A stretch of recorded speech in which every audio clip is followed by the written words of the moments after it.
How many of them are fat? How many of them are dark skinned? How many of them are in queer relationships? How many of them not married to a white man?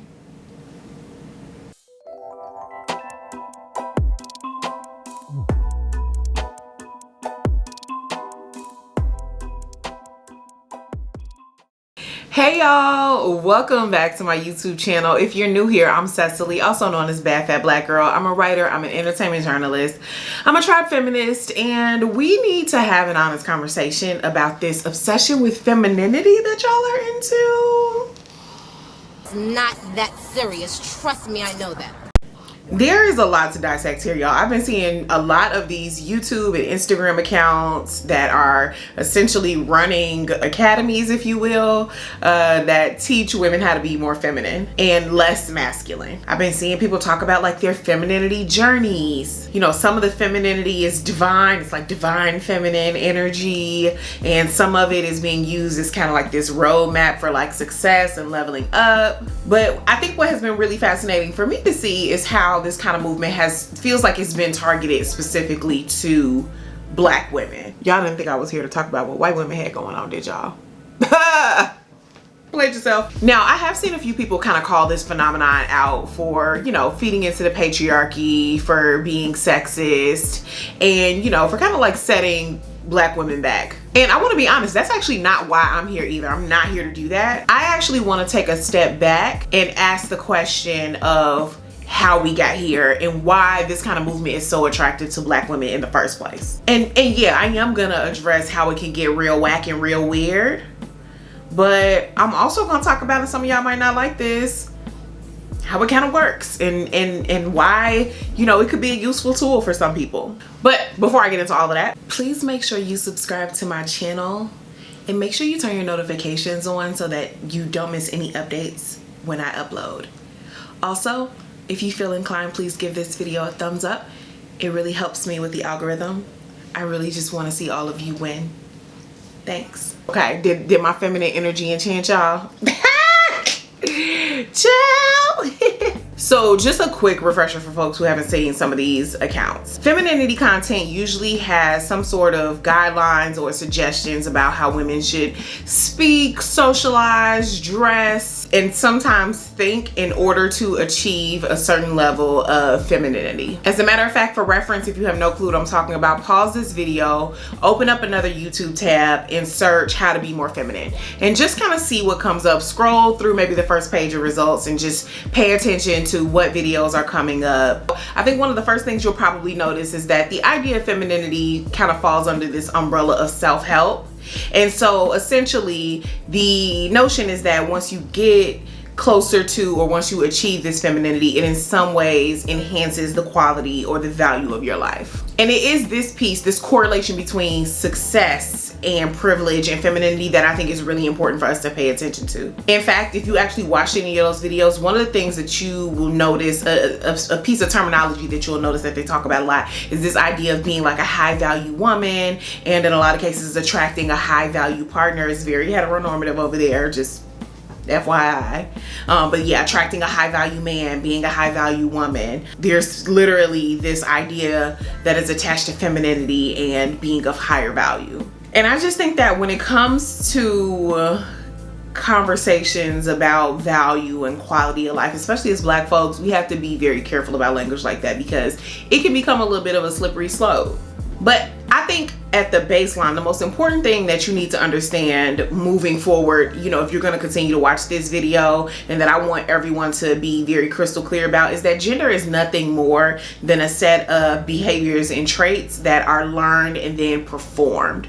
So you will hear me talking about a performance of femininity, a performance of masculinity. You will hear me talk about those things over and over again, because essentially that is what gender as we know it in this culture is. We are socialized to learn these traits based on the biological sex that we assume that a person has, or the biological sex that we might align with, or the actual gender identity that we align with. We are taught the behaviors that are associated with these two genders on the binary, and we pick those up and we learn what to do if we want to be this way and what not to do if you want to be seen as this way. But the truth is that it's a performance. So even if we're talking about some kind of divine feminine energy, right? Sure, something like that could exist, but I feel like I know some niggas and some non-binary people that have a little bit of that in them too.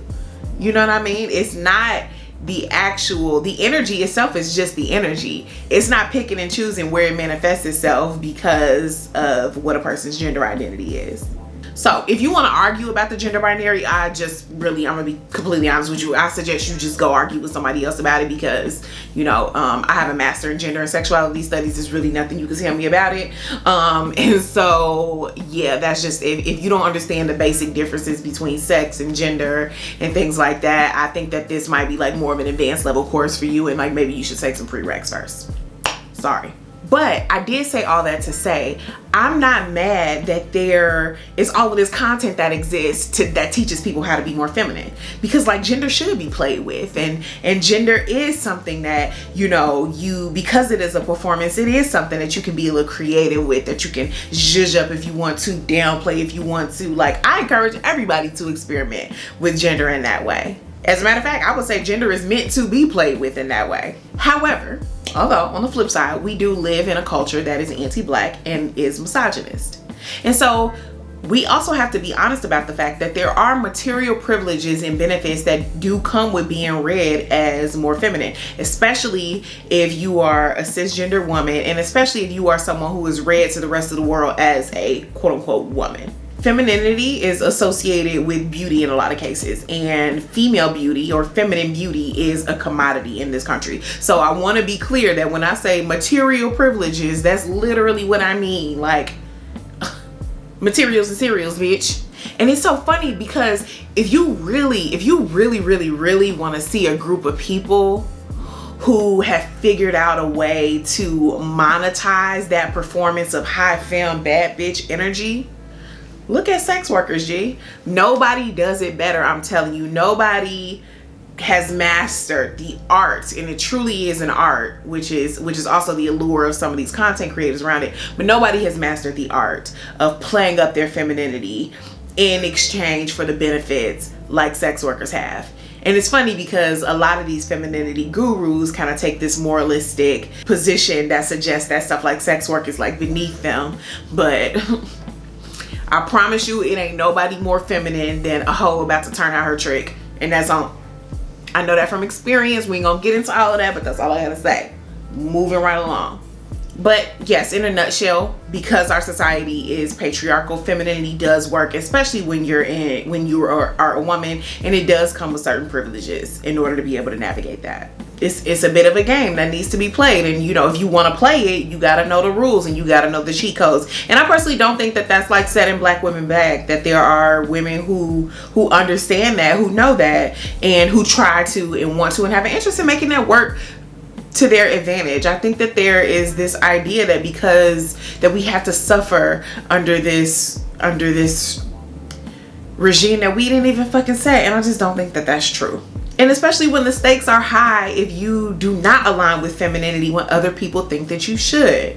We also cannot ignore how historically black women have been denied the opportunity to be read as super feminine. Instead, we've been associated with a lot of the traits of toxic masculinity, like being overbearing, being brutish, being hypersexual, being intimidating, being ugly. And those negative stereotypes have been used to justify a lot of abuse, mistreatment, and discrimination against black women, from the way in which the justification of rape happened against black slaves, to Patrick Moynihan making an entire sociological report about how black women were running away black men and that was the cause of all the issues that the black community were facing, to now an entire industry on YouTube and Instagram of content creators who think that it's their job to teach black women how to be feminine, as if that's something that we were not. But here's the thing about stereotypes. There are stereotypes.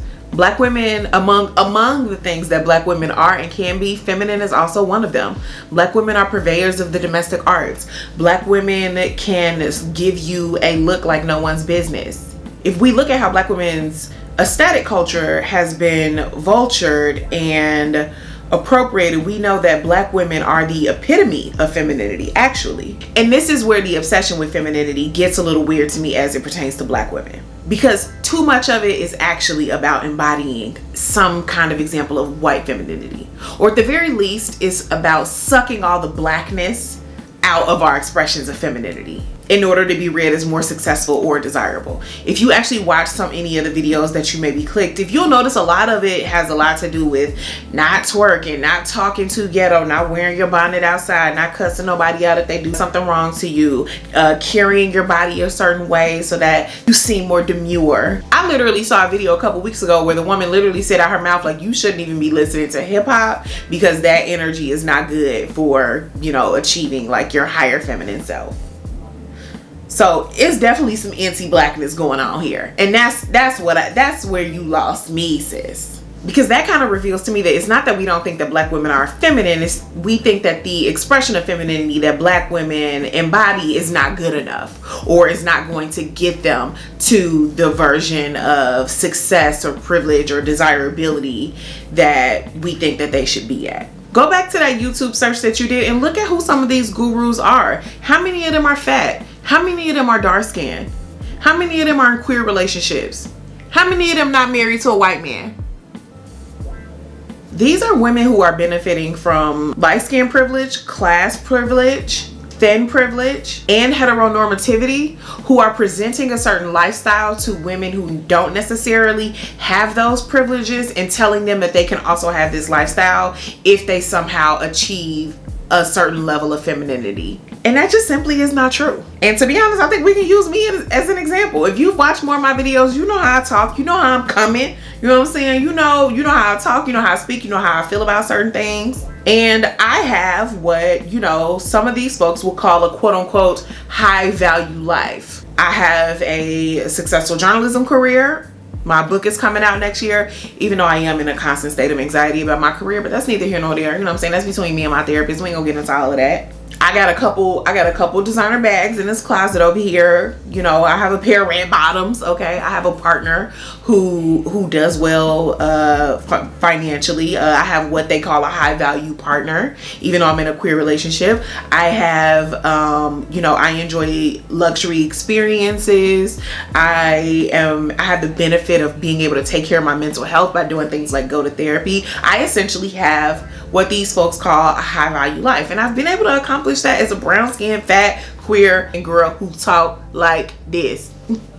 I definitely have certain privileges as a cisgendered femme, but I didn't get my life because I played up some type of version of femininity. In a lot of ways, I've actually failed at adhering to that version of femininity just based on the fact that I'm built bad. Shit. So I just wanted to make that. I thought that was a good example to use because I'm not here to dog anybody out. I'm not here to dog out the femininity gurus or the people who are on that journey or the people who are interested in that.